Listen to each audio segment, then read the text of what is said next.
will Timothée Chalamet be performing the Statistics song as the musical guest on SNL? I think the likelihood is high. It's not zero. Certainly not zero. I think it's not high, though. I'd say it's higher than... I'd say at least in the 9% range. Shout out LaGuardia High School. Yep. Shout out Nicki Minaj. I think he'll at least... I think maybe not the Statistics song. Nicki Minaj might come up. Perhaps in the sketch, as he will also be the guest. Wow, this is not a Timothée Chalamet podcast. This is not Club Chalamet. No. I wish. Oh my god, could we get her on here to cover Call Me By Your Name? Imagine. I would love that. Club Chalamet, if you want to come on. But we're not here to talk about that. We're here to talk about Eclipse. Yes.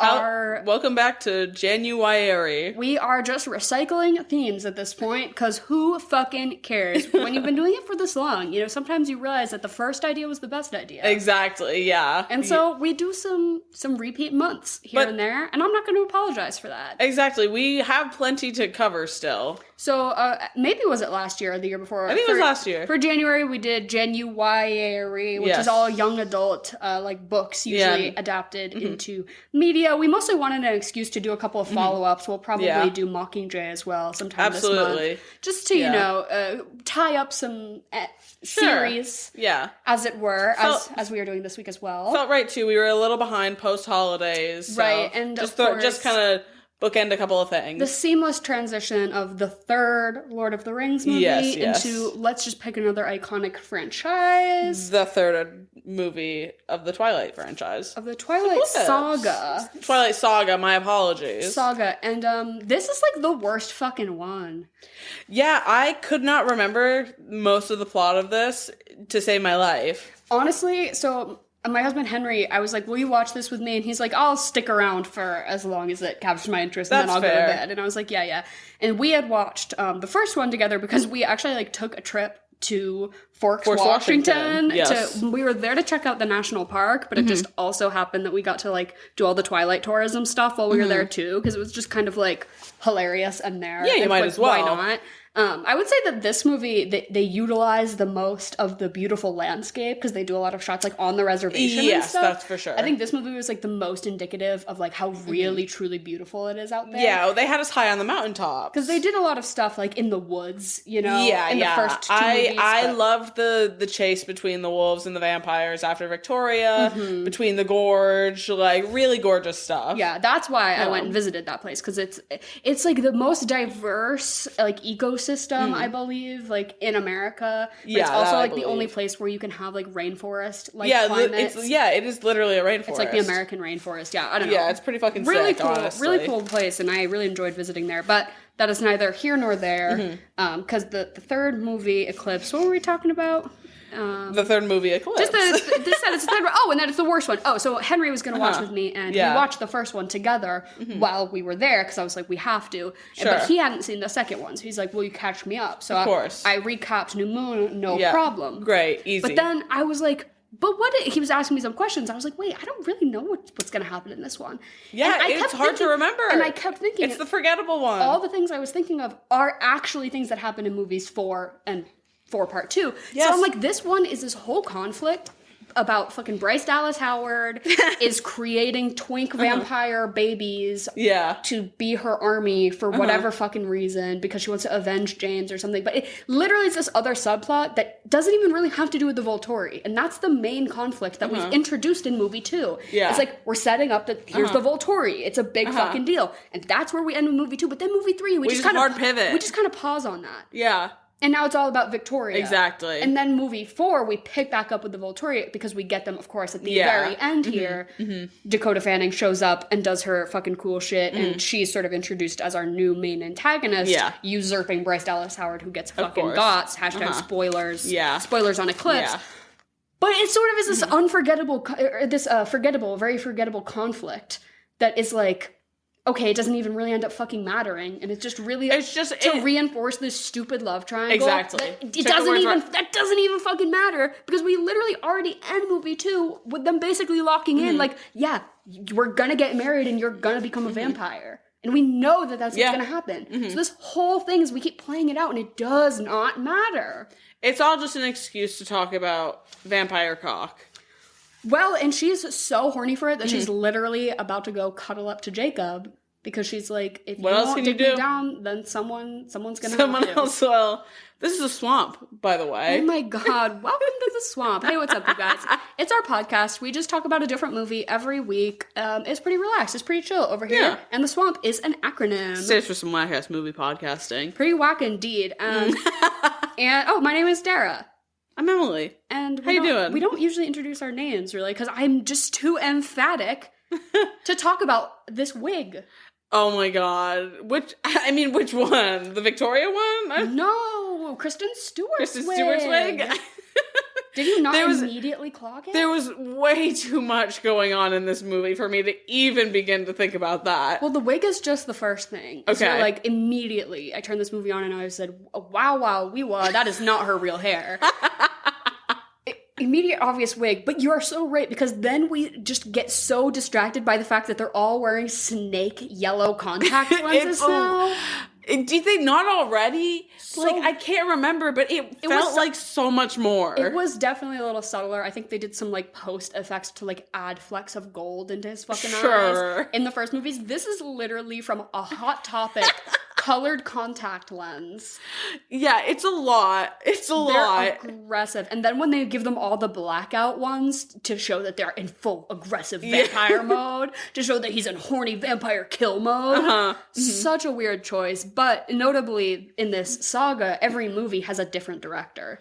Fair enough. We're sort of changing creative vision a little bit with every new film, and this one is pretty distinctly brighter. The color grading is like insanely, because that we get that very iconic sort of greenish blue washout in the first movie. Second movie is more red yellow, and yellow, which thematically makes sense. But then this one is just like aggressively front lit and color graded to all hell. Yeah.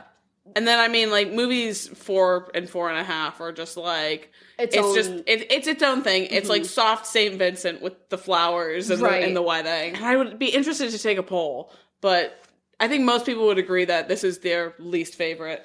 The worst one. It doesn't do much. It just reinforces to me that Jacob is a fucking creep. Oh, like... That's the only thing. I remember being a Jacob girl back in the day. And we can get into that. There's plenty to say about the wolf pack and the impact that has on a 12-year-old. Well, yes.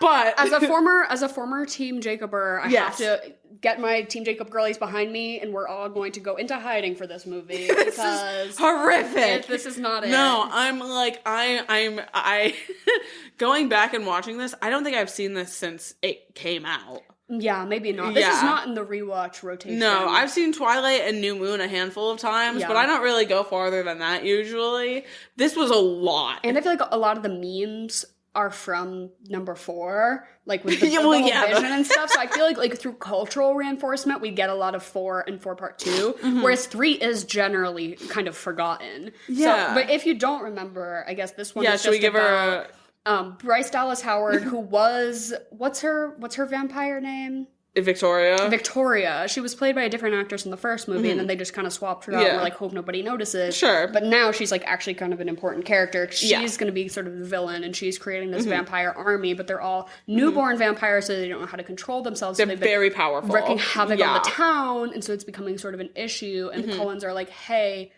we gotta take care of this. Yeah, don't like the sound of this. And they're coming after Bella. Edward killed her man. Right. And so she needs revenge, and she wants to kill his boo. His mate. Yes. Because everything is about your destined mate in these movies. Jesus Christ.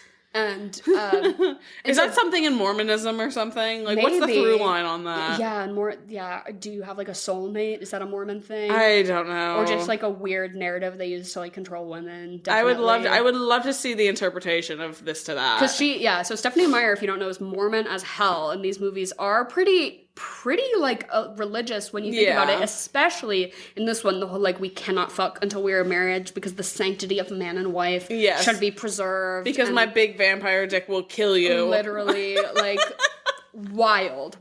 But basically what's happening is that Jacob is like, Bella, I'm in love with you. I'm so in love with you. And she's like, literally, we've been over this. Like, this is not happening. Yeah, this isn't it, girl. But he's like, I will die to protect you. And I know that there's love in your heart because I can smell you. She says, I don't want this. And literally, he surprise kisses her. Nasty. Yeah. She punches him in the face and it has no consequence. Edward should, like, everything he does in this movie is justified and right.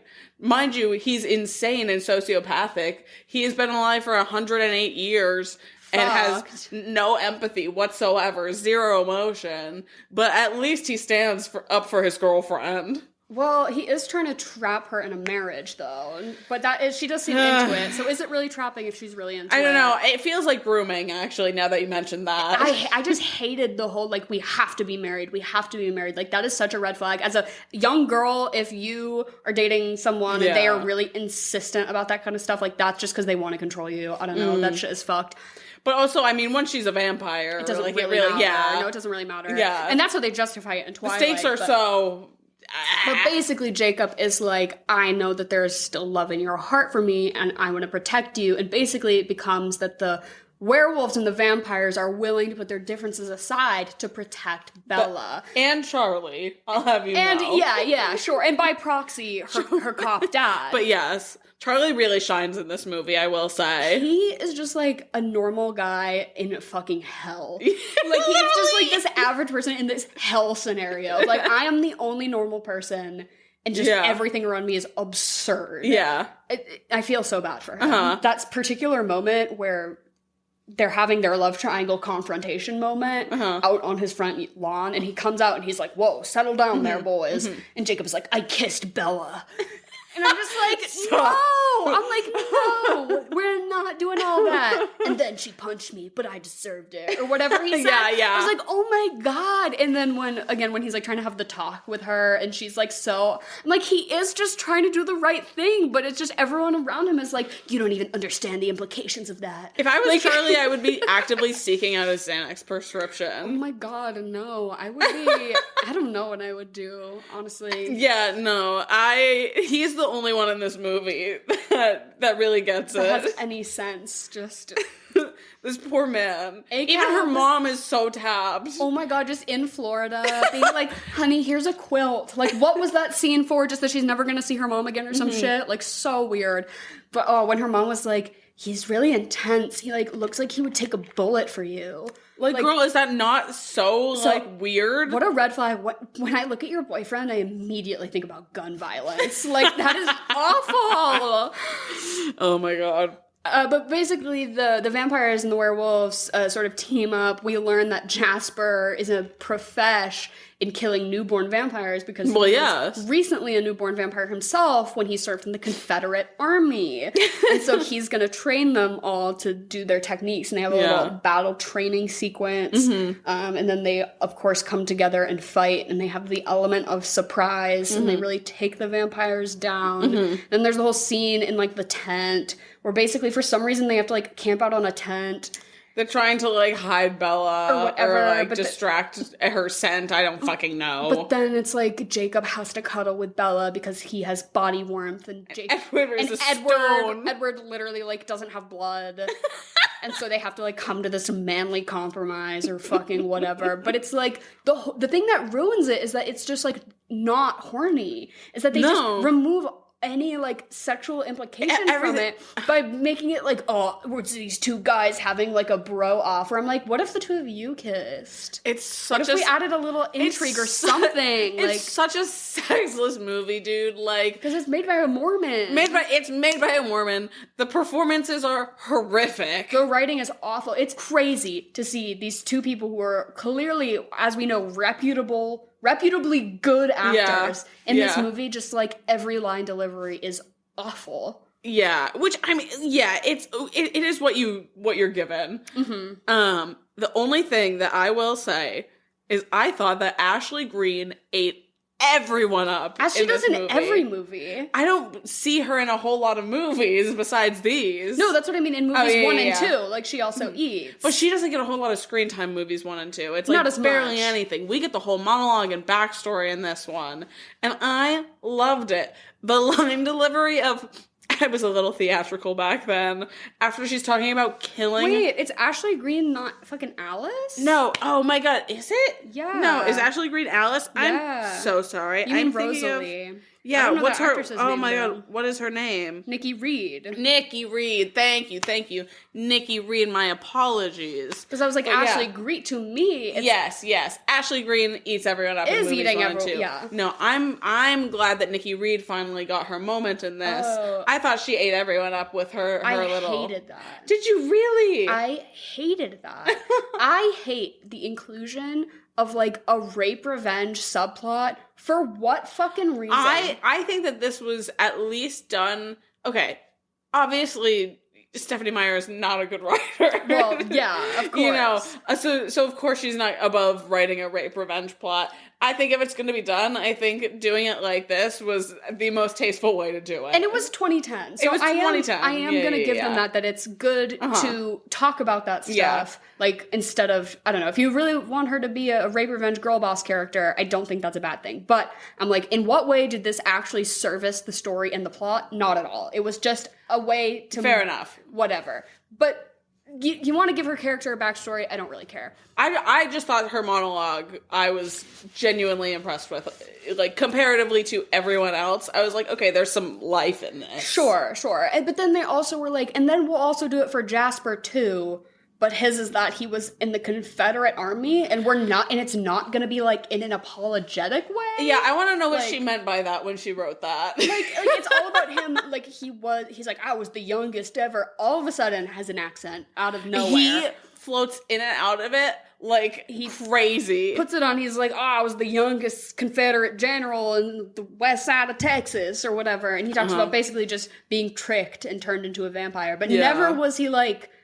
And the implications of the war are something that changed me. Or so, you know what I mean? Like no direct way to address. I just thought to have those be the 2 vampire backstories we get this movie, just, like, seems so random and weird and out of place. I was really hoping that I got Emmett's backstory, and we got nothing. Well, and I feel like that's part of why I hated the whole rape revenge thing so much. So basically, Rosalie gives her backstory of when she was left for dead in the street after being assaulted by a group of men. Yeah. And then Carlisle turned her into a vampire, and then she, like, got her revenge on them. Yeah, in some it was very way. Jennifer's body. Showed, like, her in a wedding dress. Like, she tricked them all or whatever. And killed. But I just didn't like that the way they, like, tied that up, which she's like...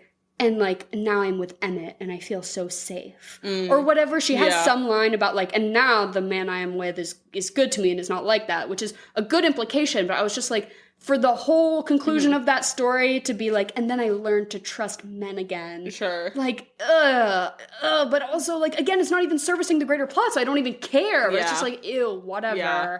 Okay. No, fair enough. And then, Emmett, who we don't really know anything about. I would love to know that he's good at fighting. That he's Rosalie's himbo boyfriend. Yeah. Like, give me more of that. Yeah, no. Edward should have been able to, like, been allowed to kill Jacob, like, on the spot. On site. Yeah. Watching this back, I don't know how, like, obviously, like, we were children watching this, but being a Jacob girl. Right. No, really, I remember, like... They really got me with the shirtless boys in this. Yeah, that part, but I also remember being acutely aware of, like, how much the movie is also making fun of him for it. How they're constantly like, God, do you even own a shirt? Like, that part of it, I think, stuck more with me about, like, how obviously ridiculous it was. And like, directly addressing, like, yeah, isn't this kind of weird? Like, we just make this guy be naked all the time. And just his jorts. Literally. No, I loved his intro in this movie. It's like the hard guitar riff and the turn and the smolder. When he's in front of the school. Exactly, on his motorbike. Yeah. He's cool. He's a cool guy. But yeah, Team Jacob Girlies, we lost the plot a little bit here. Yeah. You no longer can root for him because it does just become this, like, possessive male battle. Yeah. This love triangle then turns pretty into, gross. Like, but I will say Bella does take it to her advantage and kind of flip it because we're under the assumption that from the beginning of this movie until the end, she never falters that Edward is her choice, and that's what she's sticking with. She said, that's my man. And basically, she just gets really horny at one point and is like, can we please have sex? Like, please. And he's like, no. And she's like, can you just try? Like, can you please just try? And he's like, well, literally no. And I'm old-fashioned, and we have to wait until marriage. And then he proposes to her with the fuggliest ring. Oh my god. Ew, ew, ew, ew, ew, ew, ew. So gross. Be sweet. Oh, so gross. He's like, and if this were different, I would have asked your father, and I would have got down. And he like says so everything that he would have done, and I literally, it was so Mormon, gagging, and basically being like, I want to respect like the traditions of marriage, and I want you to be my life partner, and all this shit. Ew, literally whatever. And then the fugly fucking ring. Like, it's so bad. Hashtag dude. Not like other girls. Oh my god. So fucking ugly. But they get engaged, and even way before that, though, you know that her relationship with Jacob is never going to progress anywhere. Like that it's just this one-sided thing. Yeah. So this whole other plot we get of him being like, you have to ask me permission next time, or like, you have to say the words next time, and then she's like, says that she wants him to kiss her, and he kisses her, and then all the werewolves are so revved up for battle. Like, she obviously is just sort of manipulating him to get the werewolves to join in the battle. Whether she's cognizant of that or not, who's to say, but it's like, she is being manipulative because she isn't going to end up with him. That is never even close to a possibility. So I am sort of like, Bella, you did kind of gaslight, gatekeep, girl boss this situation by being like, if you're just going to stand by and act like my boyfriend, then you can fucking fight for me too. I don't see why not. Might as well. Like, I'm not going to discourage it if it's going to save my ass and my family. Because she thinks the Collins are her family now. And she's like, if to protect her family. She did not want Jacob to fight, though. She did not want him to fight. She wanted him to stay up on the mountain. Like, she kisses him, and he still goes. No, but do you not think she was like, now he's going to be so revved up for battle, and he's going to fucking I don't know. Fight for me. I don't know. Like, I'm so Team Edward in this movie. Like, the fact that she goes and kisses him, and Edward goes back, and obviously he knows. Like, he was like, hey, that really hurt my feelings, but I totally understand why you did that. Like, he is the coolest guy in this movie. Like, he really deserves the... Well, because it did benefit them. Yeah. Well, like, ultimately, like, manipulating Jacob like that did benefit the vampires. Yeah. So, whatever. Like, it's socially manipulating, like... him like that was not cool, but it was beneficial for them both. I guess to entertain this love triangle. So I genuinely forgot that there was a whole vampire army plot in this movie. Whatever. Like literally we started and Henry's like, who's that guy? Do we know him? And I was like, no. And he's like, well, is he important? And I was like, I don't know. Like, I don't. He's because that's the funny thing is I remember reading the vignette of that girl, like I think Bree or whatever was her name. That ended up, getting killed so hard by Dakota Fanning. Still no recollection. Yeah, there was that book. I totally forgot about that. Right? Did you read it? I did as well. Of course, yeah. It was like we were there. A little 50-page novella. Exactly. About her experience. Yeah, God, the poor thing. Very forgettable. I just didn't care. I didn't care. It was weird. Yeah. Well, so I feel like where this movie generally fails in being an adequate love triangle, because it just sort of gets too caught up in this, like, this predetermined outcome that then defaults this whole love triangle conflict to, like, basically just filler plot. It does not end up mattering. Yeah. But I feel like the whole concept of it and a lot of the werewolf sort of intrigue laid a lot of building blocks for fandoms and communities to really run amok with these tropes. Because while this movie is not successful, I feel like what the girlies did with the material was successful. Yeah, that is for sure. I certainly had the poster of all of the boys in the wolf pack on my wall. I will say I remember loving this movie because we got introduced to Boo Boo Stewart. Yes. And of course, I was 12 years old and I said, he's the most beautiful 14-year-old I've ever seen in my life. Wow, who is that? Yes, exactly. And they're introducing these werewolves in the concept of, like, and then when they see the prettiest girl, they mate for life. Like, it's so much. Like, it's very that. And oh my God. Like, makes me realize how restrained this movie actually is, because we really don't get that much of the werewolves, like, and their lore and their history. We just get this little drop that there is another love triangle within the werewolf community. Well, that Jacob believes in so truly that he thinks that polyamory should be accepted. That's not exactly what he says, but he's sort of like, you can have 2 boyfriends. Like, I've seen it happen. I've seen it out in the wild. The pack inner monologue, I forgot about that until this movie. Like, that is such a crazy thing to write, dude. Yeah, we all hear each other's thoughts. Yeah, he's like, he's so horny all the time. I would kill myself. I would have to kill myself. I know, right? Really, I'm sorry. I'm so sorry. That's not okay to say, but I would have no choice. I can't do that. Going through wolf puberty while all your homies can hear? Damn. Yeah, no, that's way too much. Imagine trying to figure out your own sexuality and coming to terms with it. And everything being on blast to the group chat. You're like, wow, why did watching Mamma Mia and seeing Amanda Seyfried tits in that one piece make me go crazy? Everyone's just flaming you in the chat. Gay, boo. Oh my god. Yeah, I feel like, so there are these, like, weird little lore drops of, like, horny intrigue, but then, like, we don't actually get that much about the werewolves, and we don't really get too much of their dynamic. No, not a whole lot. I remember watching this, like, as a kid and being, like, really interested because we get to see everyone's wolf bodies. Yeah. Because I'm like, wait. Not to be a furry on Maine, but... Not to be a furry on Maine, but, like, it is, like, you are interested, you want to see more. You don't know a whole lot about them, like, when you're reading the books. Like, you want to see the character design and, like, how it correlates. Yeah. Yeah. You're sitting there thinking, you're 12 years old, what color wolf would I be? I don't know. What kind of werewolf would I be? Would you pick to be a werewolf or a vampire? In specifically the context of Twilight. Oh, God. Both are fucking horrible. Like, really? I feel like in this movie, everyone's constantly telling Bella, like, you're deciding to be a vampire, and I don't agree with that. Basically, everyone, like Edward and Rosalie, basically everyone who talks to her is like, this is awful. But I'm like, you seem to have it so good. You're immortal. You get cool superpowers. I don't know if I want to. I don't want to be immortal. I don't want to. Yeah, no, exactly. And so maybe I go werewolf, I guess. Yeah, because I feel like. But I don't want the inner monologue. Yeah, I don't want the inner monologue either. But romping around in the woods seems kind of fun. Yeah, but I guess you can romp as a vampire as well. I mean, it does feel like it makes it like I'm guaranteed to be really hot if I'm a werewolf. Yeah. You know what I mean? Mm-hmm. Like, but the vampires are all pretty hot too. But it's in the creepy way. Yeah, I guess it's the eyes, man. Yeah, I don't want the yellow eyes. I don't want the yellow eyes.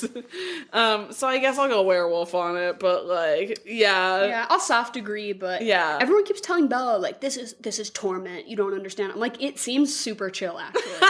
It seems pretty fine. Yeah, they're out in the daytime in the sunlight like most of this movie. Yeah, and with no consequence. Mm-hmm. It's vampires usually fucking die in the sunlight. No, these guys are out here. They just training. Sparkle. Just sparkling. Could be worse. Yeah, could be way worse. I mean, just like have superhuman strength and abilities. Yeah. We've proven that you can also just eat animals. They literally do it and they're fine. Yeah, but could you imagine not wanting to eat food anymore? Yeah, that would kind of suck. That really sucks. Bella doesn't really seem to care. Yeah, I don't know that I'm like that. Yeah, that's true. She is truly a sociopath. Cracked. Bella is, like, she is not okay. Does she have any hobbies? Do we know anything about her? No. Being horny. Well, that's it. She was kind of real for that in this one, though. Well, yeah, she's 17 with her first boyfriend. She's like, I can't blame her. She's like, I have two hot boyfriends. I have 2 hot boyfriends and nobody will give me what I want. Yeah, I know. Bitch, I'd go crazy too. Yeah, fair enough. Ugh. R.I.P. Bella Swan, you would have loved the Rose toy. Oh my god. R.I.P. Bella Swan, you would have loved Challengers. Oh my god. Because she was kind of like, I just want to, like, rock with this. And it's the 2 of them and their fucking male egos that are making everything complicated. She's kind of just chilling in this She really is. She's kind of unbothered, so I can't say I blame her. I mean, other than when Jacob is being a fucking creep, and she's like, hey, don't do that. The literal, like, sexual harassment was him not just chill. Constantly being like, I know you love me. I know you feel something for me. Like, I would stab him. Shut the fuck up. I would never speak to him again a day in my life. He's also such a whiny little bitch in this this movie. The amount of times when he speaks, it's like, God, what the hell, you guys? You seem like such a fucking little baby. No, he gives gigantic incel vibes, which of course we get to understanding why in the next 2 movies and all that shit, but it's still not okay.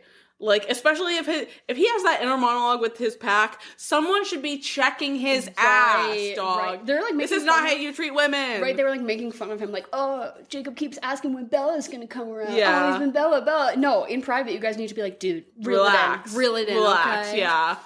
Oh my god. Also, not him being like, yeah, I was meant to be the leader of the pack, but I didn't want it, so I gave it to Sam. Sure. Like, whatever. Okay. Yeah. Ooh, I'm so impressed. Literally, shut the fuck up. Way to suck your own dick. I don't care. Oh. I'm gonna go make out with my vampire boyfriend. Oh my god, and the way that he's like, you have to hear the histories, and like brings her to... So weird, dude. Which is, like, I understand why that needed to advance for the plot to be like, she needs to hear their side or whatever, but... I also, when Bella was like, dude, I should not be here, I was like, that is valid. Like, she was like, this feels like I'm intruding on something. Yeah, she was. Yeah.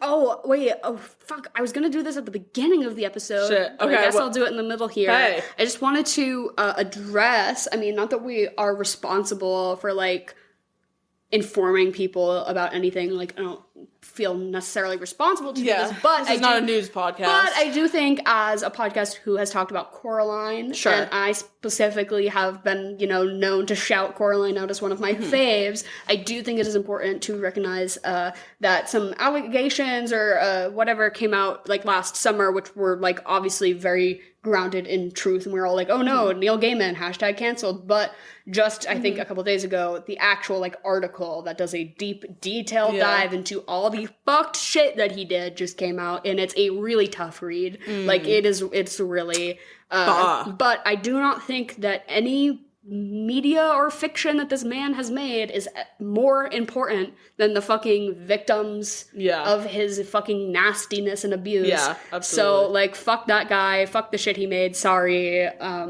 like, damn. There's nothing to say, really, but just, like, recognize that Neil Gaiman is an awful, awful person. Yeah, I haven't yet read anything about it, but you texted me this morning. Yeah, it's, like, really shitty. Like, yeah, I can imagine. And it really sucks when it's, like, I feel like we all kind of went through the same thing with J.K. Rowling, of, like, something that informed so much of your childhood ends up being made by someone who you just, like, is disgusting, and whose values are so unlike, you're like, I let this person influence the way I grew up so much, whereas, like, I don't know, the same thing about Neil Gaiman, like, just a disgusting person. Yeah. At the end of the day, it just fucking sucks. Yup. But I wanted to talk about that here because I don't want to, like, not address it. Of course. No. Like, I'm not a Neil Gaiman apologist. We certainly should just cast him into the fires and move on. Yeah, absolutely. I think that's what Dakota Fanning would have done in this movie. Oh my god, Dakota Fanning. Throwing the babies using her blood-red eyes to just make people feel pain. That's the other thing about these, that is just, like, the writing. Like, are you kidding me? Her power is just, like, inflicting pain. Literally just says pain. Oh, and they start twitching. Okay, what? Oh, and it's so... She's the waifish young girl, but she's the most powerful of them all. Ooh, you're really subverting my expectations. Yeah. Ugh, exhausting. Do we get into the regularly scheduled programming? Yeah, so I think there's like, obviously they're children there. It's a weird, but like, you obviously killed Jacob, marry Edward, fuck Bella. I mean, it's right there. Yeah, that's what Jacob deserves to die. Yep. And then if you're just giving the other two what they want, there you have it. Yeah, I don't disagree with that at all. And then I guess I'll marry Charlie. Oh my god, I want to take Charlie down to, like, a tropical island for 2 months and just let him relax. Detox. Yeah. Put him in a sauna. Just let him sweat it out, okay? Get those toxins out of here. No, I would love to whisk him away and take him off his feet. He deserves it. All cops are bastards except for Charlie Swan. Known ally. Charlie Swan. Yeah. And then I'm gonna kill probably the fucking bitch-ass twink vampire who's the head of the vampire army. Yeah. 'Cause he pissed me off. And then I'm still killing Jacob. Yeah. Jacob deserves to die. Explode all the bones in his big toe. Like, hated him in this one. Yeah. To the point where I was like, why are we even doing all this anymore? Mm-hmm. But we did get ABO fanfiction, so yeah, fair enough. We do have to give credit where credit is due. No. But no, who am I gonna... Who do you fuck? Who do I fuck? That's the question. I think I'm gonna fuck Emmett, because I wanted more of Emmett in this one. Yeah. And he was fighting. I liked that. I'll fuck, Alice, as always. Oh, yeah, well, yes, of course. I was always like, I like Jasper. And everyone was sort of like, okay, sure. But it was like, I don't actually like any of these boys. I just like Alice. And that's Alice's boyfriend. So I'll just pick the one that she picks. Of course. Duh. Yeah, she has to have good taste. Yeah, right. No, because like that's my girl. Yeah. And then what would you follow this up with? I really honestly wanted to dive right into Breaking Dawn after this. I do think you... Because it gets better. Because you're like, damn, that sucked. But that one sucked. But Breaking Dawn is like... very fun. Yeah. So, yeah, I think that's, at least for me, the right answer. Mm-hmm. And I already said challengers, but I feel like... Of course. You know, the whole, like, frustrations about the love triangle are like, this could be working, or this could be doing something intriguing, interesting, whatever, and it just isn't. Yeah. It's like, let's take that somewhere else, and let's play tennis about it, I think. Absolutely. And what are you going to eat and drink while you watch this? I tried to Google like Eclipse cocktails, but the most interesting thing I found was just like anything you make like a tiki drink or whatever that has a dark rum floater. You know what I mean? So anything I say you make like a pineapple juice kind of rum tiki drink, but then you do the dark rum floater on top, so it's like light and dark. Ooh, Eclipse. And then I think you also put a bunch of cookie dough into a brownie pan, and then you pour brownie batter on top of that. You're eclipsing the cookies with a brownie. One thing on top of the other. It's also the two opposing things. Right, of course. Yeah. Cookie dough and brownie batter. The two opposing forces. Of course. No, I went for a similar thing. I think that you have two options. And I tailored this really to me. You make yourself an appetizer and a dessert. There's no main. No, those are the two. That's the perfect way to have a meal. Mozzarella sticks and then a brownie.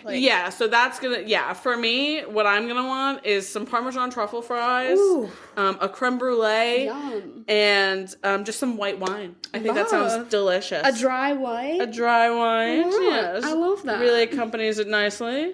That's me. This is tailored to you just because those are things you want. That's kind of honestly, but no, I feel like obviously you go and you choose what your ideal appetizer and dessert would be. App dessert combo goes undefeated.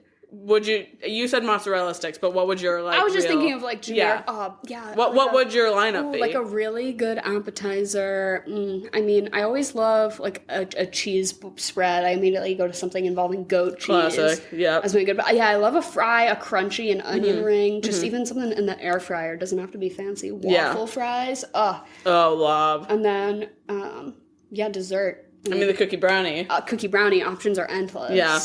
Even I've just been loving straight dark chocolate lately. I've just been buying the Ghirardelli squares. Oh, nice. And just like going to town on them. Oh, so good. Or the Tony's Chocolonely. That shit is Chocolonely. Is that not Tony's Chocolonely? No, you're right. Keeping candy on deck. I do love Tony's though. It does go super so crazy. There's like chunks of pretzel in there. I will pay the $10. Right. Like they had a bunch of alternative ones when we were in Europe, and I wish I bought them while I was there. I know, we should have. They had a bunch of weird ones. Do you still have any paprika chips left? Oh no, those got demolished the day I got home from the airport. As they All should. 6 bags I bought, done. And fair enough. Yeah. And what are you going to rate this movie out of 10? I'm going to give it like a 3. 4. This one sucks. It's pretty bad. Damn. Pretty bad. Creating a whole month theme to cater to 2 pretty not good movies, because we're going to watch Mockingjay as well this month. Yeah, and then we might have an even worse one coming. Yeah, yikes. But so if you haven't listened to any of our YA episodes in the past, we have covered movies 1 and 2 of Twilight. We've covered Twilight and New Moon, and then also same thing with the Hunger Games. We've covered movies 1 and 2. Yeah. Because sometimes we'll get suggestions, and I love when it's something we've already covered, and I can be like, well, actually, if you go back in the catalog, because we've been doing this for a pretty long time. We're pushing 4 years. We've covered a fuck ton of movies. So at least like 200 or so, something like that. But so before you suggest search, we really might have already done it. Yeah. We should start redoing them at this point. Like, I bet my opinion has changed. Absolutely. We can start over from the beginning again. And just recycle through them. I'm like, I probably would go back on most of what I've said. Yeah, certainly can't say I'd say the same things. But yeah, as always, thank you everyone for listening. We're going to be continuing with JanuYAry, but if you have other movie suggestions or anything, please DM us. We love that. If you could leave us stars. We love a star. If that's something that the platform you're on, preferably 5, that'd be nice. Preferably 5, but speak your truth. Of course. And if, you can message us, DM us, all of our stuff is in the description below. I'll also link that Neil Gaiman article. I really do have to be honest, it was a really tough thing to read. Like, it outlines a lot of really upsetting things, obviously, that happened. So, like, no disrespect to people who want to just read a recap. Like, that is super fair. But I think also it is important to read this article and recognize that, like, a bunch of men in power are probably doing this all the time. Yeah. So we should keep calling them out and recognize it when it gets uncovered, because it's like probably happening way more than we fucking even think, and that's disgusting. Yeah. But not to end on such a negative note, thank you all for listening, and goodbye and good night, and we'll see you next time.